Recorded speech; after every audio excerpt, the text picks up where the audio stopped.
महानगरों में बढ़ते शोर शराबे के बीच बहरेपन की समस्या भी बढ़ रही है। देश में करीब 9% लोग बहरेपन से पीड़ित हैं। भारतीय आयुर्विज्ञान अनुसंधान परिषद यानी आईसीएमआर की पहल पर एम्स और देश के 6 अन्य शहरों के बड़ी चिकित्सा संस्थानों की ओर से मिलकर एक अध्ययन किया गया, जिसमें ये बात सामने आई है।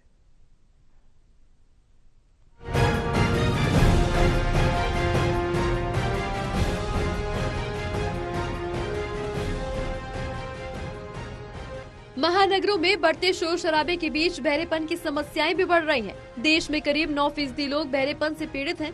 भारतीय आयुर्विज्ञान अनुसंधान परिषद यानी आईसीएमआर की पहल पर एम्स और देश के 6 अन्य शहरों के बड़े चिकित्सा संस्थानों की ओर से मिलकर किए गए अध्ययन में ये बात सामने आई है। एम्स के ईएनटी विभाग के विभागाध्यक्ष डॉक्टर आलोक ठक्कर ने बताया कि इस अध्ययन में दिल्ली एम्स के अलावा शिमला, शिलोंग, भुवनेश्वर, बेंगलुरु, रायपुर, भावनगर के अस्पताल शामिल थे।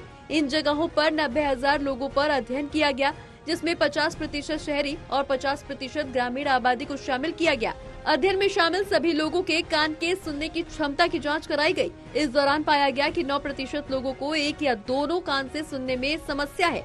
अध्ययन में 3.1% लोग ऐसे पाए गए जिन्हें बहरेपन की समस्या बहुत ज्यादा थी। अध्ययन में ये भी सामने आया कि अधिक उम्र के लोगों और बुजुर्गों को बहरेपन की समस्या सबसे ज्यादा है।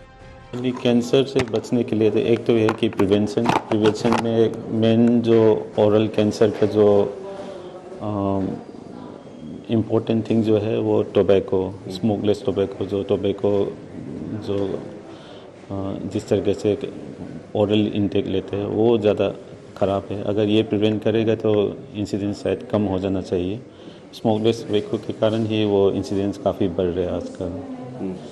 और दूसरा ये है कि अवेयरनेस होना चाहिए लोगों को कि मुंह के अंदर कोई भी छाले है, जैसे कि वहाँ से कुछ ब्लीडिंग आ रहा है, छाले ठीक नहीं हो रहे 1 हफ्ते 2 हफ्ते, तो नेग्लेक्ट नहीं करना चाहिए। वो तुरंत ईएनटी स्पेशलिस्ट और या ऑन्कोलॉजिस्ट को उनका ओपिनियन लेना चाहिए, ताकि उससे इवैल्यूएट करे या बायोप्सी करके उसको देखे कि उसमें ट्यूमर है। अगर ट्यूमर है तो अर्ली स्टेज में पकड़ में आता है तो उसका रिजल्ट अच्छा है। डॉक्टर्स ने बताया कि देश में बहरेपन की स्थिति को जानने के लिए पहली बार इतने बड़े स्तर पर अध्ययन किया गया है। बहरेपन के लिए ध्वनि प्रदूषण तो जिम्मेदार है ही, लेकिन इसके अलावा अन्य कई कारण भी हो सकते हैं। उन्होंने कहा कि तंबाकू खाना भी इसका एक कारण हो सकता है। तंबाकू खाने से लोगों के नर्वस सिस्टम पर भी असर पड़ता है। ऐसे में तंबाकू के दुष्प्रभाव से कान के आसपास का हिस्सा भी प्रभावित हो जाता है। इसके अलावा देश में पहले की तुलना में जीवन प्रत्याशा बढ़ी है। 50 साल से ज्यादा उम्र वाले लोगों में बहरेपन की समस्या ज्यादा होती है। ऐसे में जीवन प्रत्याशा में बढ़ोतरी भी इसका एक कारण हो सकती है। कॉमन मैन के लैंग्वेज में बच्चा माँ के पेट से बाहर है बट माँ से जुड़ा हुआ है, उसका अम्बिलिकल कॉर्ड माँ से कनेक्टेड है।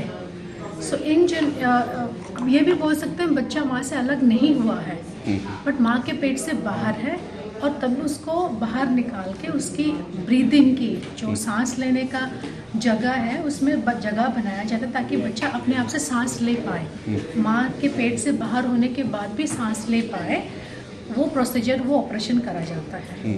तो उसको एग्जिट प्रोसीजर कहते हैं। वो बहुत ही रेयर प्रोसीजर होता है। जब पहले से पता हो जाए बच्चा पैदा होने से पहले अल्ट्रासाउंड से कि बच्चे का सांस लेने की जगह में मुश्किल है, सांस नहीं ले पाएगा, तो माँ से जुड़ा हुआ, उसका नाड़ी माँ से जुड़ा हुआ होता है लेकिन माँ के पेट के बाहर होता है, तो वो ऑपरेशन करके उसका सांस लेने का रास्ता बनाया जाता है।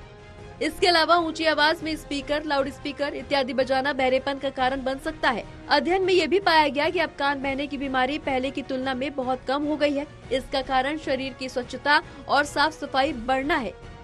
दिल्ली से शहनवाज खान की रिपोर्ट।